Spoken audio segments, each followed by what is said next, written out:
Hello friends, எல்லோரும் ஏதாவது வேலை செஞ்சுட்டு இருந்தீங்கன்னா அதெல்லாம் முடிச்சுட்டு வந்து ரிலாக்ஸ்டாக வீடியோ பாருங்கள். இது குட்டிமாவோட கதை கேட்கும் நேரம். அதுக்கு முன்னாடி நம்ம சேனலை இன்னும் சப்ஸ்கிரைப் பண்ணலாம், சப்ஸ்கிரைப் பண்ணி வச்சுக்கோங்க. இப்போ வாங்க வீடியோக்குள்ளே போகலாம். இந்த சீசனில் கஷ்டப்பட்டு 11 க்ளோஸ் பண்ண அந்த கேட்டை இந்த சீசனில் யாரோ ஒருத்தர் ரொம்ப பெரிய மேக்னட்டிக் பவர் வச்சு ஓப்பன் பண்ண ட்ரை பண்ணிகிட்ருப்பாங்க. அது வேறு யாரும் இல்லை, ரஷ்யன் கவர்மெண்ட்டு தான். ஸோ ஆனால் அவங்க எவ்வளோ தான் பவர் யூஸ் பண்ணாலும் அதுக்கு இன்னும் பெரிய பெரிய பவர் தேவைப்படுது போல். அது அவங்களால ஓப்பனே பண்ண முடியல முழுசாக. அதுக்காக அங்கே இருக்கிற ஒரு சயின்டிஸ்டையே மிலிட்ரி மேன் கோவம் வந்து கொலை பண்ணிட்டு போய்ட்டுறாரு அந்த இடத்துலையே. ஸோ இப்படி தான் இந்த சீசன் ஸ்டார்ட் ஆகுது. இப்போ சம்மர் ஹாலிடேஸ் போயிட்டுருக்கிறதுனால எல்லாருமே ஒர்க் போயிட்டுருக்காங்க. முக்கியமாக ஸ்டீவ், நான்சி, ஜோனத்தன்லாம். ஸ்டீவ் அங்கே இருக்க ஒரு மாலில் ஒரு ஐஸ்கிரீம் ஷாப்பில் ஒர்க் பண்ணிகிட்ருக்கான். ஜோனத்தன் ஒரு நியூஸ் ரிப்போர்ட்டர் கம்பெனியில் கேமராமேனாக இருக்கான். நான்சி அதே கம்பெனியில் சர்வராக ஒர்க் பண்ணிகிட்ருக்கா. அங்கே இருக்கிறவனுங்க என்ன தான் மொக்கையாக ஐடியா கொடுத்து பேப்பர் பப்ளிஷ் பண்ணிருந்தாலும் நான்சி கொடுக்குற ப்ரில்லியண்ட் ஐடியாஸை அவங்களுக்கு ஒத்துக்கிறதுக்கு மனசே வராது, அதை அப்ரிஷியேட்டும் பண்ண மாட்டாங்க. அதுக்கு பதிலாக நான்சி எப்போவுமே கிண்டலும் கேலியுமாக தான் பேசிகிட்டு இருப்பானுங்க.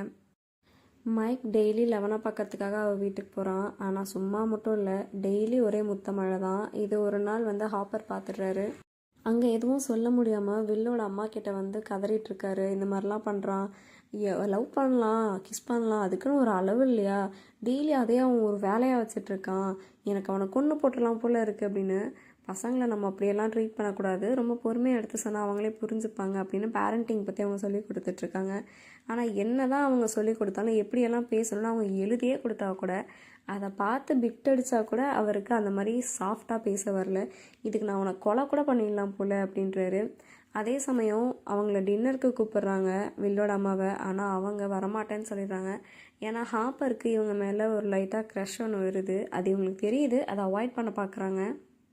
இன்றைக்கும் வீட்டுக்கு போனால் மைக் அதே வேலையை தான் பார்த்துட்ருக்கான். அவங்கள கூப்பிட்டு உட்கார வச்சு பொறுமையாக பேசுதான்னு பார்க்குறாரு. பட் இவருக்கு வரல. அதுக்கு பதிலாக உன்னுடைய பாட்டிக்கு உடம்பு சரியில்லை, அவங்க அம்மா உடனே வர சொன்னாங்கன்னு போய் சொல்லி அவனை வெளியே கூட்டிகிட்டு வந்துட்டு அப்புறம் தான் அவன் கிட்ட சொல்கிறாங்க, உனக்கு நான் கண்டிஷன் போடுறேன், ஒழுங்கு மாதிரி தான் இனிமேல் நான் சொல்கிற மாதிரி தான் நடக்கணும், சும்மா அடிக்கடியெல்லாம் வீட்டு பக்கம் வரக்கூடாது, இவ கூட க்ளோஸெல்லாம் இருக்கக்கூடாதுன்னு அவருக்கு கண்டிஷன் போடுறாரு. இந்த டைமில் தான் டஸ்டின் ஒரு மாதமாக லீவுக்கு ஊருக்கு போயிட்டு இப்போ தான் வந்திருப்பான். வந்த உடனே அவனுக்கு அங்கே கிடச்ச கேர்ள் ஃப்ரெண்ட் பற்றி அவன் ஃப்ரெண்ட்ஸ் கிட்ட சொல்லிட்டு இருப்பான். அவள் பேர் சூசி. உலகத்துலேயே ரொம்ப ப்ரில்லியண்ட் இன்டெலிஜென்ட்டான ஆள்னா அது என்னுடைய கேர்ள் ஃப்ரெண்டு தானே. அவள் கூட பேசுகிறதுக்கு நார்மல் வாக்கி டாக்கிலாம் பேச முடியாது, ரொம்ப அட்வான்ஸ்டான ஒரு ஹை லெவல் ரேடியோ ஃப்ரீக்வன்சி வச்சு தான் பேச முடியும். அதுக்கு நம்ம மலை உச்சியில் தான் போயிட்டு செட் பண்ணணும்னு அதுக்காக எல்லாரும் போகிறாங்க. ஆனால் மைக்கும் லெவனும் பாதி மலை ஏறும் போதே எனக்கு டைம் ஆகிடுச்சுன்னு வீட்டுக்கு கிளம்பிடுறாங்க. அங்கே போய் கஷ்டப்பட்டு எல்லாம் செட் பண்ணி ட்ரை பண்ணால் சூசியோட லைன் கிடைக்கவே இல்லை. அவள் ரெஸ்பான்ஸே பண்ணல. பொறுத்திருந்து நைட் வரைக்கும் பார்த்துட்டு லேட் ஆகிடுச்சுன்னு எல்லாருமே கிளம்பிடுறாங்க. டஸ்டின் மட்டும்தான் அங்கே இருக்கான். கொஞ்ச நேரத்துலேயே அவனுக்கு ஏதோ ஒரு வாய்ஸ் கேட்குது. ஆனால் அது சூசியோட வாய்ஸ் இல்லை, அவன் ஃப்ரீக்வன்சி மாற்றி செட் பண்ணிட்டான் போல். அதுக்கு பதிலாக இங்கே ரஷ்யன் கவர்மெண்ட்டில் இருக்க அந்த மிலிட்ரி ஆட்கள் பேசுகிறது தான் அவனுக்கு கேட்குது. இதெல்லாம் போயிட்டுருக்க இந்த கேப்பில் மைக்கோட அம்மா ஒரு ஸ்விம்மிங் பூலுக்கு ப்ராக்டிஸ்க்காக போயிட்டுருப்பாங்க. அந்த இடத்துல நம்ம மேக்ஸோட அண்ணா பெல்லி தான் ட்ரைனராக போயிட்டுருப்பான். ஆல்ரெடி அவனுக்கு இவங்க அம்மா மேலே ஒரு க்ரஷ்ஷு, ஒரு கண்ணு தான் ஆன்டி லவர் போல். அவங்கள இன்றைக்கி நைட் அவனுடைய ப்ரைவேட் ஸ்விம்மிங் பூலுக்கு கூப்பிட்றான். நான் அவங்களுக்கு இன்னும் டிஃப்ரெண்ட் ஸ்டைல்ஸ் எல்லாமே சொல்லித்தரேன் அப்படின்னு. அவங்க ஃபஸ்ட்டு வரமாட்டேன்னு சொன்னாலும் அவன் பேச்சிலேயே மயக்கிடுறான். அவங்களும் இதுக்காக அழகாக ரெடி ஆகிட்டு போகிறாங்க. போகும்போது அவங்க வெட்டிங் ரிங்கை பார்த்துட்டு அதை கழட்டி வச்சுட்டு போகிறாங்க. இருந்தாலும் போகிறதுக்கு முன்னாடி அவங்க ஹஸ்பண்டையும் அவங்க குழந்தையும் அப்பாவித்தனமாக தூங்குறது பார்த்தோன்னே அவங்களுக்கு மனசு வரல. அதனால் அவங்க போகவே இல்லை. இது தெரியாமல் பில்லி ரொம்ப அழகாக ரெடி ஆகிட்டு வந்துட்டுருப்பான். அவன் ஆனால் வர வழியிலேயே பாதியில் அவன் கார் ஆக்சிடெண்ட் ஆகிடுது. காரில் என்ன பிரச்சனைன்னு அவன் வெளியில் வந்து பார்க்கையில் ஏதோ ஒன்று அவனை வேகமாக இழுத்துட்டு போயிடுது அந்த ஃபேக்ட்ரிக்குள்ளே. என்னதான் அங்கேருந்து எஸ்கேப் ஆகி வந்தாலும் விடாமல் துரத்தது கருப்பு. அதுவும் அவன் உருவத்திலேயே உனக்கு என்ன தாண்டா வேணும்னு கேட்டால் நீ தான் வேணும்னு சொல்லி பில்லியை வசியப்படுத்திடுறான். அதாவது இதை வேறு யாருமே இல்லை, இந்த மைண்ட் ஃப்ளேயர் தான். போன தடவை எப்படி வந்து நம்ம பில்லி உடம்புல இருந்தானோ இந்த தடவை பில்லி உடம்புக்குள்ளே பூந்துட்டான். பில்லி ஏற்கனவே அந்த ஆட்டம் ஆடுவான். இப்போ சொல்லவே தேவையில்லை, காலில் சலங்கு கட்டி விட்ட மாதிரி தான். இனிமேல் ருத்ரா தாண்டவன் தான். இவன் திரும்ப வந்துட்டாங்கிற டவுட்டு இன்னும் ஒரு ஆளுக்கு இருக்குது. அது நம்ம வில்லோட அம்மா ஜாய்ஸ் பயாஸ்க்கு தான். அது எப்படின்னா, ஒரு நாள் திடீர்னு நைட்டு டவுன் ஃபுல்லாகவே கரண்ட் கட் ஆகிருக்கும். அதுக்கு அடுத்த நாளிலேருந்தே அவங்க வீட்லேயும் சரி அவங்க ஒர்க் பண்ணுற கடையிலையும் சரி மேக்னட்ஸ் எதுவுமே ஒர்க் ஆகாது. அப்போ தான் வில்லோட சயின்ஸ் டீச்சர் ஒரு நாள் சொல்லியிருப்பாரு, ஏதாவது ஒரு பெரிய எனர்ஜி நம்மளுடைய எர்த்தை அஃபெக்ட் பண்ணும்போது எர்த்தனுடைய மேக்னெட்டிக் ஃபீல்டு அஃபெக்ட் பண்ணும்போது இங்கே இருக்க மேக்னெட்ஸ் ஒர்க் ஆகாமல் போக வாய்ப்பு இருக்குது அப்படின்னு. அதனால் ஹாப்பரை நச்சரிச்சாவது அந்த லேபுக்கு போய் பார்த்துடுறாங்க. பட் அந்த லேபை தான் லாஸ்ட்டு சீசன்லேயே க்ளோஸ் பண்ணிட்டாங்க இல்லையா. அங்கே யாருமே இருக்க மாட்டாங்கன்னு நினச்சி போகிற இடத்துல ஹாப்பரை எவனோ பின்னாடி இருந்து தாக்கிடுறான். இருந்தாலும் அவன் சில தடயங்களை விட்டுட்டு தான் போகிறான். அவனை அந்த ஊர் மேயருடைய ஆஃபீஸில் பார்த்த மாதிரி ஹாப்பருக்கு ஒரு ஞாபகம். அங்கே போயிட்டு அந்த மேயர்கிட்ட கேட்டால் அவன் ரொம்ப திமிரா தெனாவட்டா பதில் சொல்லிட்டு இருக்கான். இப்படியெல்லாம் கேட்டால் நீ சரிப்பட்டு வர மாட்டேன்னு 2 தட்டு தட்டின அப்புறம் தான் வாயிலேருந்து உண்மையெல்லாம் வருது. இந்த மாதிரி சில பேர் என்கிட்ட லேண்டு டாக்குமெண்ட்ஸில் சைன் பண்ண சொன்னாங்க, அதுக்காக எனக்கு லஞ்சம் தந்தாங்க, அந்த பணத்தை கொடுத்துட்டு போகிறதுக்காக தான் அவன் வந்தான் அப்படின்னு.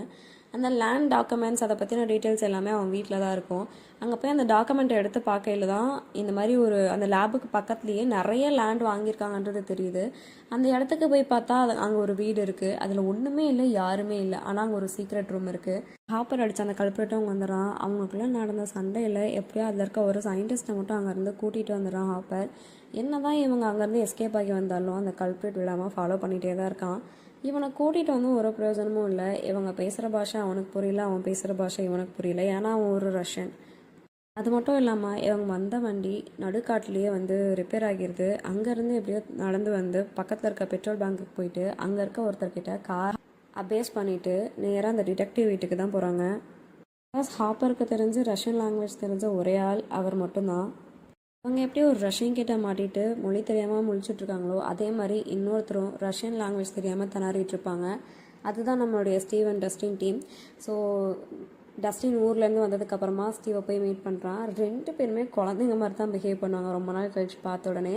ஆனால் டஸ்டின் வரும்போதே ஒரு இன்ஃபர்மேஷனோட தான் வரான். அன்றைக்கி ரேடியோவில் அந்த ரஷ்யன்ஸ் பேசினதை இவன் ரெக்கார்ட் பண்ணி வச்சுருப்பான்.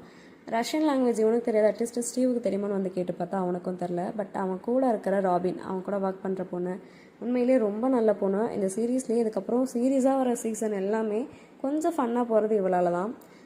எனக்கு ரஷ்யன் கொஞ்சம் தெரியும், நான் ட்ரை பண்ணி பார்க்குறேன்னு நாள் பூரா அதை ஸ்லோ மோஷனில் போட்டு ரிப்பீட்டடாக கேட்டு ஒரு வழியாக கண்டுபிடிச்சரா. கடைசியில் பார்த்தா அது அவங்க ஒர்க் பண்ணுற அந்த மாலில் இருக்கிற ஒவ்வொரு ஷாப்போட நேம் தான் அதில் சீக்ரெட் கோடாக யூஸ் பண்ணியிருப்பானுங்க. அப்போ அந்த மால்குள்ளே தான் ஏதோ ஒரு வேலை நடந்துட்டுருக்குங்கிறத இவங்க கெஸ் பண்ணுறாங்க. பட் அந்த மால்குள்ளே இருக்க சீக்ரெட் பிளேஸ்க்கு எப்படி போகிறதுன்னு தெரில. ஏன்னா வெளியே மிலிட்ரி ஆட்கள் எல்லாமே செக்யூரிட்டிக்கு நிற்கிறாங்க. அதையும் தாண்டி அங்கே போகிறதுக்கு அந்த எக்ஸாஸ்டட் ஃபேன் இருக்கு இல்லையா, ஸோ அது போகிறதுக்கு ஒரு ரூட் இருக்கும். அது எப்படியோ வளைஞ்சு கடைசியாக இவங்களுடைய ஷாப்புக்குள்ளே ஒரு ஓட்டையோட கனெக்ட் ஆகுது. ஆனால் அதுக்குள்ளே போகிறதுக்கு இவங்க யார் உடம்புமே பத்தாது இல்லையா. கரெக்டாக அந்த டைமில் தான் லூக்கோஸோட தங்கச்சி அந்த ஷாப்புக்கு அடிக்கடி வந்து ஐஸ்கிரீமை சாம்பிள் பார்க்கறனே பாதி தீனு காலி பண்ணுறதுக்காக வருவா. அப்படி அவளை பார்த்தோன்னே அவங்களுக்கு ஒரு ஐடியா வருது, பேசாமல் இவளை உள்ளே தள்ளி விட்டுலாம் அப்படின்னு. பட் ரொம்ப புத்திசாலி பொண்ணு, ஆள் தான் சிறுசு, மூளை ரொம்ப பெருசு போல். அவள் அங்கே ரொம்ப தைரியம். என்ன பிரச்சனை, எவ்வளோ அது சீரியஸான விஷயன்றது எதுவுமே தெரியாமல் அவள் பாட்டுக்கு ஜாலியாக உள்ளே போகிறா, கேஷுவலாக டோர் ஓப்பன் பண்ணி விடுறா, அவ்வளோதான். இவங்க எல்லாருமே உள்ளே போயிடுறாங்க. பட் அவங்க போனது ஒரு லிஃப்டோட ரூமு. அந்த லிஃப்ட்டு